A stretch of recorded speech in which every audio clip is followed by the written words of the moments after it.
Sylvester Bear Overslept. Sylvester Bear Overslept by Jan Wahl.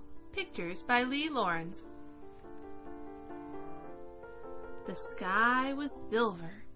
Yellow-orange maple leaves were falling. Winter would soon be here. At the edge of the woods in a cozy cottage lived Sylvester Bear and his wife Phyllis.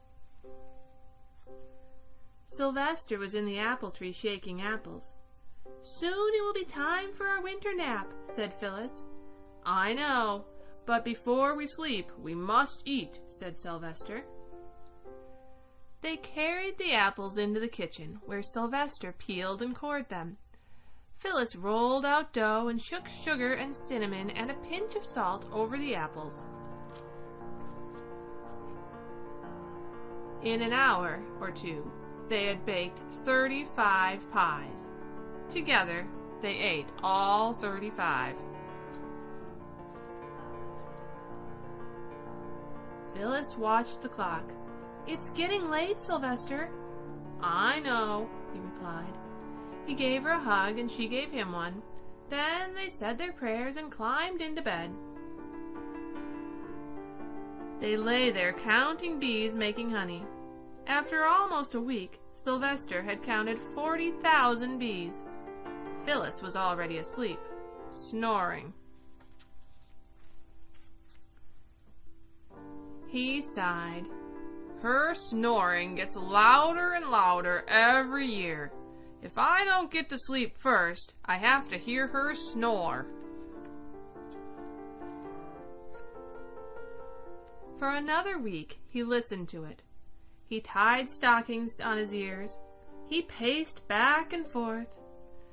He went to the kitchen and made parsnip pancakes. He drank hot milk and read. Nothing helped. She kept snoring louder and louder. Outside, snowflakes blew. Phyllis's snores made the curtains ripple and the clock dance.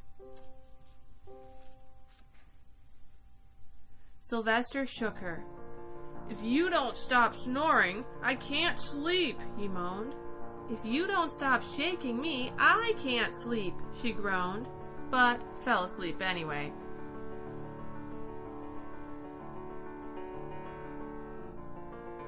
Weeks later, Phyllis was still snoring. Finally, he wrote a note. "Dear, you snore too loud. I will sleep somewhere else, but I'll be back in the spring. Love, Sylvester." With bags under his eyes and a pillow in his paw, Sylvester staggered off into the woods. Snow was piling high. He found a hollow oak filled with soft leaves and climbed in.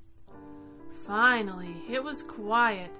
The only sound he heard was the sound of the wind. Sylvester had such a good sleep, he slept right through spring. Violets and skunk cabbage grew. Noisy rabbits played outside that oak, but Sylvester kept sleeping. Finally, the air grew warm and flowers came into bloom. Phyllis woke up and saw that he was not in bed. "Oh, he must be making coffee," she guessed. However, no one was in the kitchen, nor under the bed, nor in the basement, nor in the attic. No Sylvester anywhere. Then she found his note. She sat down on the front step, wondering what to do. Somehow she had to find him. Sylvester slept on through summer. Then one day a woodsman began sawing down the oak in which Sylvester was sleeping. It fell to the ground with a thud. Sylvester woke up and looked out. "What are you doing? What time is it?" he asked, still half asleep. "I'm chopping down trees. It's 3 o'clock on a beautiful fall day," the woodsman answered. "Oh my goodness," Sylvester cried. "I slept right through spring and summer. Phyllis will be worried. I must get home at once." And he ran off through the woods. By evening he was home.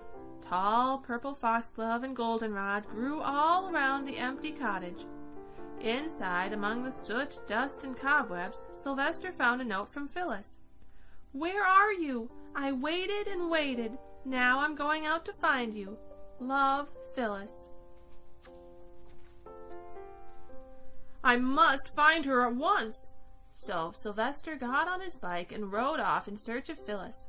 In the distance he could hear the woodsman sawing wood, and it sounded so good. It made him think of Phyllis's snoring. "If only I could hear her snoring once again," he sighed.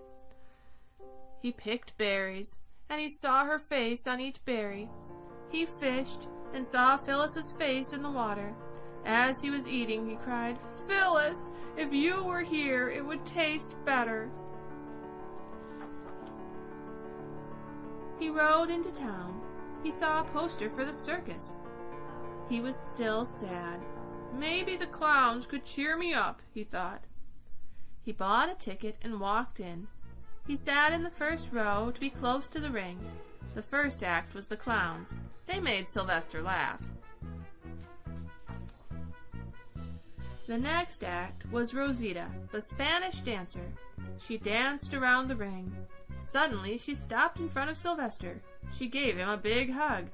"Get away from me, you silly bear," he cried, pushing her away. "Sylvester!" she yelled. She took off her wig and false eyelashes. "Phyllis!" he shouted. They hugged each other. They sat down outside her wagon.